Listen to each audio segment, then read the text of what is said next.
Hello दोस्तों, आप देख रहे हैं शर्मा स्टडी पॉइंट। आज हम लोग कक्षा 9 के प्रश्नावली 1.3 के संख्या पद्धति के प्रश्नों को सोल्व करेंगे। आज का प्रश्न है 5। देखिए क्या है 5 प्रश्न लिखा है कि 1/17 के दशमलव प्रसार के में अंकों के पुनरावृत्ति खंड में अंकों की अधिकतम संख्या क्या हो सकती है। अपने उत्तर की जांच करने के लिए विभाजन प्रक्रिया कीजिए। तो चलिए हम लोग देख लेते हैं सॉल्यूशन। ठीक है, यानी कि 1/17 को हम क्या करेंगे, 17 से 1 में भाग देंगे। ठीक है, 17 से 1 में भाग देंगे तो यहाँ आप ध्यान दें कि यहाँ 17 और यहाँ 1 है तो नहीं भाग लगेगा। तो क्या कर लेंगे हम लोग कि यहाँ 0 बैठाएंगे। तो यहाँ देखें कि यहाँ 0 लगाएंगे और दशमलव बैठाएंगे तो एक 0 बैठेगा। अभी भी देखते हैं 17 यहाँ 10 है, नहीं लगेगा। तो क्या करेंगे कि एक 0 और बैठाएंगे तो एक 0 यहाँ बैठेंगे। अब कितने बार में लगा सकते हैं, तो 17 के पढ़ा 5 में पढ़े तो 85, 17 के पढ़ा 6 में पढ़े तो 102, यानी कि 100 से अधिक हो जाएगा। तो हम 5 बार लगाएंगे। 5 बार में कितना हो जाएगा, 17 बचे 85। कितना बचेगा, 10 में से 5 गया 5, 9 में से 8 गया 1 बचेगा। ठीक, एक 0 यहाँ फिर बैठेगा।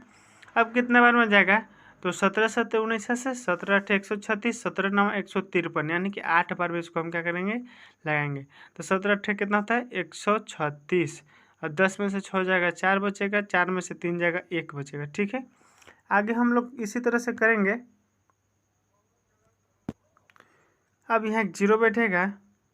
अब कितना बार में लगेगा, तो 8 ही बार में लगेगा। 17 8 136, कितना बचेगा, 4 बचेगा। ठीक है, अभी यहाँ क्या कर लेते हैं हम लोग कि 0 उतार लेते हैं। 17 दूनी 34, 17 3 51, 2 बार में लगेगा, यानी कि 34, 6 बचेगा। वह 60, 17 दूनी 34, 17 3 कितना होता है 51। अब यहाँ कितना बचेगा, 9 बचेगा। ठीक है, 17 बचे 85, 5 बार में लगा लेंगे हम लोग, 5 बचेगा, 50 हो जाएगा। अब कितना बार में लगेगा, तो 17 3 51, 2 बार में लगा लेते हैं हम लोग, कितना बचेगा, 16 बचेगा। ठीक है, 17 दूना 34, 10 में से 4 जाएगा 6 बचेगा, और यहाँ 4 में से 3 जाएगा 1 बचेगा। अब यहाँ एक 0 और उतार लेते हैं।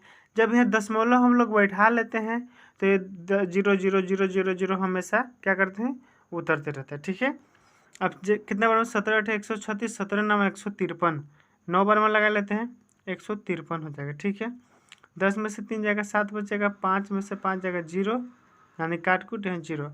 अब कितना बार में लगेगा, यहाँ देख लेते हैं हम लोग 17। ठीक है, कितना बार में लगेगा, तो 17 बचे 85, 5 बार में 85 ज़्यादा हो जाएगा। तो 17 चौके 68, 4 बार में हम लोग लगा लेंगे, 2 बचेगा 20। अब कितना बार में, 17 एकम 17, 3 बचेगा 30 हो जाएगा। 17 दूनी 34, एक ही बार में लगा लेंगे 17, कितना बचेगा, 10 में से 7 जाएगा 3 बचेगा, और यहाँ बचेगा 2 में से 1 जाएगा 1 बचेगा। 17 पचे 85, 17 102, 17 7 119, 17 8 137, 17 के बड़ा 7 में पढ़ेंगे तो 119। ठीक है, 10 में से 9 गया 1, 2 में से 1 गया 1, खत्म 110। 17 7 19 से यानी कि ज़्यादा हो जा रहा है तो 6 बार में लगाएंगे, 17 7 102, 10 में से 2 जाएगा 8 बचेगा, और यहाँ कितना बचेगा 0 0 0। ठीक है, अब यहाँ एक 0 उतरेगा। 17 पचे 85, यानी कि 5 बार में ज़्यादा हो जा रहा है तो 4 बार में लगेंगे। 17 चौके 68, कितना बचेगा, 10 में से 8 जाएगा 2 बचेगा, और यहाँ 7 में से 6 जाएगा 1 बचेगा, एक 0 और फिर यहाँ बैठेगा। अब कितना बार में जाएगा, तो 17 7 119, 17 7 119, यानी कि 10 में से 9 जाएगा 1, खत्म। आप देखें यहाँ तो जो एक यहाँ है सबसे शुरू में एक था, यानी कि फिर से अगर हम लगाते हैं तो यही संख्या क्या होगा, रिपीटेड होते रहेगा। तो आपको यहाँ हम बता देना चाहते हैं कि जब कोई भी संख्या को, यानी कहने का मतलब है कि 17 से कोई भी संख्या में भाग देंगे तो ये जो आएगा भागफल आएगा 17 अंक से कम ही आएगा। चलिए देख लेते हैं हम लोग गिन के, 1 1 2 3 4 5 6 7 8 9 10 11 12 13 14 15 16, देखिए यहाँ पे 16 को आया। ठीक इसी प्रकार कोई भी संख्या अगर हम 5 से भाग देते हैं 4 में, 5 से सॉरी 4 में भाग देते हैं तो 5 से कम ही आएगा, यानी कि 4 ही अंक आएगा। अगर आप देखना चाहें तो भाग करके अपने से देख सकते हैं। तो यहाँ इसके ऊपर हम क्या लगा लेंगे, बार का चिन्ह लगा लेंगे। इस तरह से रिपीटेड होता रहेगा, ठीक है। तो आप समझ गए होंगे। आगे देखते हैं हम लोग छठा प्रश्न। छठा प्रश्न हम लोग देखें, P बटा Q जहाँ Q 0 के रूप में नहीं है कि पर में संख्याओं के अनेक उदाहरण लिखिए जहाँ P और Q पूर्णांक हैं जिनका एक के अतिरिक्त कोई उभयनिष्ठ गुणनखंड नहीं है और जिसका शांत दशमलव निरूपण है, ठीक है। क्या आप यह अनुमान लगा सकते हैं कि Q को कौन सा गुण अवश्य संतुष्ट करना चाहिए? तो चलिए देख लेते हैं। हम लोग क्या कर लेंगे, लिखेंगे सॉल्यूशन। कहने का मतलब है कि P बटा Q के रूप में हम अब ले लेते हैं कोई एग्जाम्पल। जैसे कहने का मतलब है कि P बटा Q के रूप में अगर हम देखें तो हम 11 बटा मान लीजिए 5 ले लेते हैं, ठीक है। 17 बटा 2 ले लेते हैं, ठीक है। 15 बटा 2 ले लेते हैं, ठीक है। कहने का मतलब है कि 5 से हम 11 को भाग देंगे, 5 से 11 को भाग देंगे तो कितना बार बन जाएगा, 5 दूना 10, एक बचेगा, दशमलव बैठाएंगे 0 हो जाएगा, 5 दूनी 10, यानी कि पूरा कट गया, ठीक है। आगे देखिए इसमें तो 2 को 17 से अगर हम भाग देते हैं तो 2 अठे 16, एक बचेगा, दशमलव 0, 2 बचे 10, यानी कि भी कट गया। यहाँ देखिए हम लोग यहाँ 10 ले लीजिए आप, ठीक है।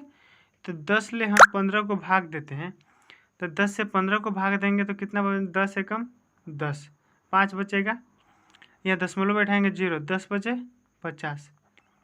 कहने का मतलब हम आपको ये बताना चाहते हैं कि Q जो P बटा Q होता है, यह आप देखिए कि जो हर है, ठीक, जिसे Q बोलते हैं हम लोग, Q 5 है, 2 है, 10 है, यानी कि कहने का मतलब है कि 5 2 का गुणज है। क्या है, 5 2 का गुणज या 5 2 से कटने वाला हो, ठीक है ना।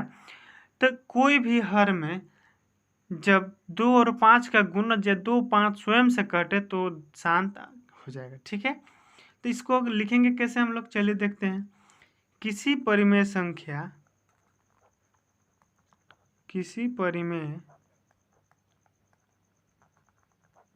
संख्या के दशमलव प्रसार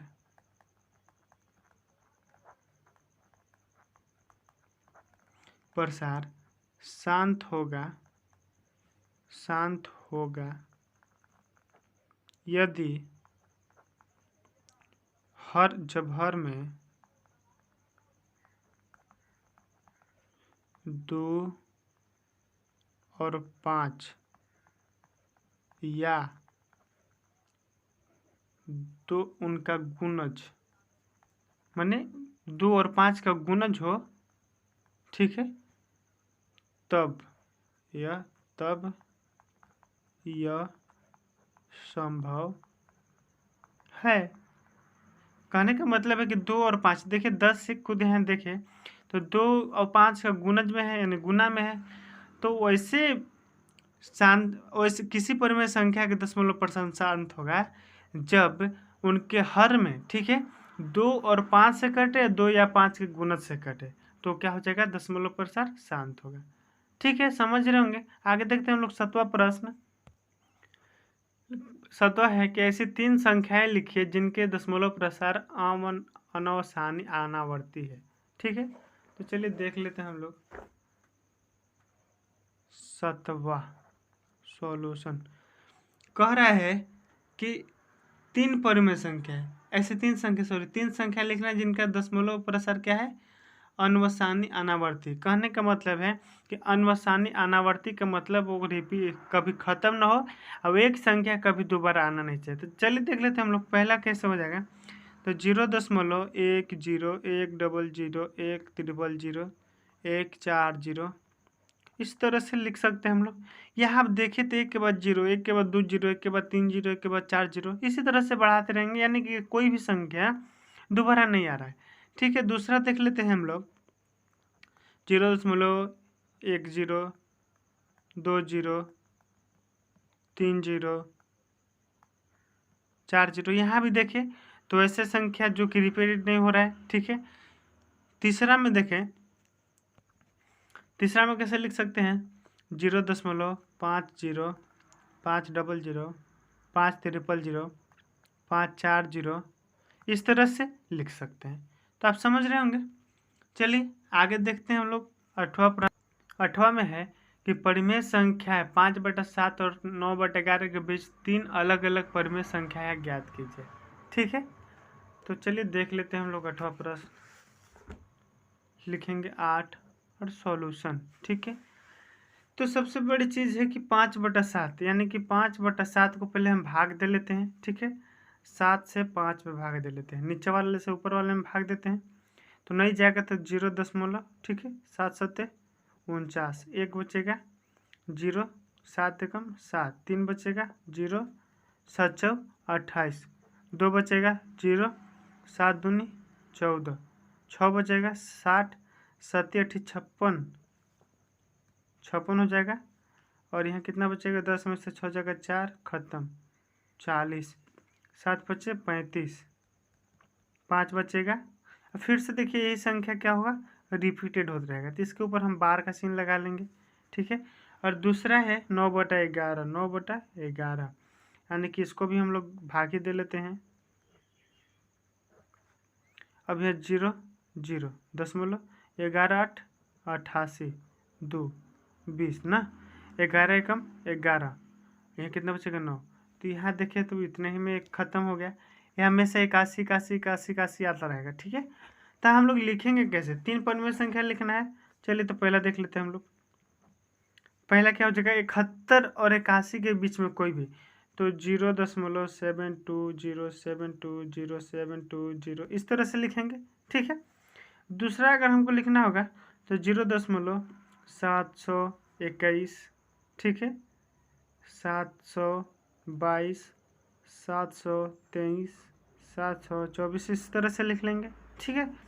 तीसरा अगर लिखना होगा, यानी कि इसके बीच में आप कोई भी लिख सकते हैं, 741, 741, कुछ भी लिख सकते हैं अपना मन से। तो आप समझ रहे होंगे। आगे देखते हैं हम लोग 9वां प्रश्न। कहने का मतलब है कि इनके और इनके बीच में कोई भी संख्या लिख सकते हैं जो कि रिपीटेड ना हो, दोबारा ना आए, ठीक है। ये संख्या देखे तो दोबारा आने वाला नहीं है, 721, 722, 723, 724 तरह से आते रहेगा, ठीक है। आगे है 9वां, बताइए कि निम्नलिखित संख्याओं में कौन कौन संख्या परिमेय और कौन कौन संख्या अपरिमेय है। चलिए देखते हैं हम लोग। आगे चलिए 9वां का पहला लिखा है √23। अब √23 अब हम आपको बता दें कि पहले ही सबसे पहले जब चैप्टर को स्टार्ट किया था उसी से मैं बताएं अपरिमेय और परिमेय के बारे में। कोई भी संख्या जब रूट में रहता है और वो एक और स्वयं को छोड़ के नहीं कटता है तो उसे क्या बोलते हैं, हम अपरिमेय। अगर 23 को देखें तो 23 चाहे एक ही से कटेगा या 23 से कटेगा, ठीक है। तो इसको न तो वर्गमूल निकाल सकते हैं, तो इसको क्या लिखेंगे हम कि यह अपरिमेय संख्या, क्या है, अपरिमेय संख्या है, ठीक है। दूसरा में देखें तो 225, 225 का वर्गमूल कितना होता है, 15 का वर्गमूल 15 गुना 15 225 होता है, यानी कि क्या है, परिमेय संख्या। इसे P/Q के रूप में हम क्या कर सकते हैं, लिख सकते हैं। जब इसे P/Q के रूप में लिख सकते हैं तो ये क्या हो जाएगा, परिमेय संख्या हो जाएगा, ठीक है। तीसरा में है कि 0.3796, अगर इसको हटा ले नीचे हम कितना 2 2 4 0 बैठ जाएगा, इधर जितना अंक उतना 0। तो यहाँ देखिए अभी हम कुछ देर पहले आप लोगों को बताए हैं कि जब हर में 2 और 5 के गुणज में रहे तो क्या होता है, परिमेय होता है। क्या होता है, परिमेय। तो यहाँ देखिए कि 2 और 5 के गुणज में है, 2 से कटेगा, 5 से कटेगा, कटेगा, हाँ कट जाएगा बिल्कुल।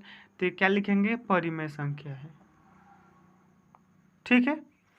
आगे देखते हैं हम लोग तीसरा में है कि 7.478 इस तरह से।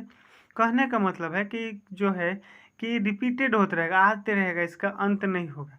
तो कोई भी जब संख्या हो और रिपीटेड होता रहता है तो उसे क्या बोलते हैं हम लोग, अपरिमेय बोलते हैं, अपरिमेय, ठीक है। आगे लास्ट 5वां तो क्या है कि 1.100 100 100 इस तरह से। तो अभी हम आप लोग को कुछ देर पहले एग्जाम्पल दिए थे कि जब इस तरह से रहे अपरिमेय संख्या के एग्जाम्पल दिए थे कि क्या लिख लेंगे इसको, अपरिमेय संख्या। थैंक यू दोस्तों वीडियो देखने के लिए। अगर वीडियो पसंद आया हो तो लाइक अपने साथ दोस्तों के साथ शेयर करें और साथ ही साथ सब्सक्राइब करें। धन्यवाद दोस्तों।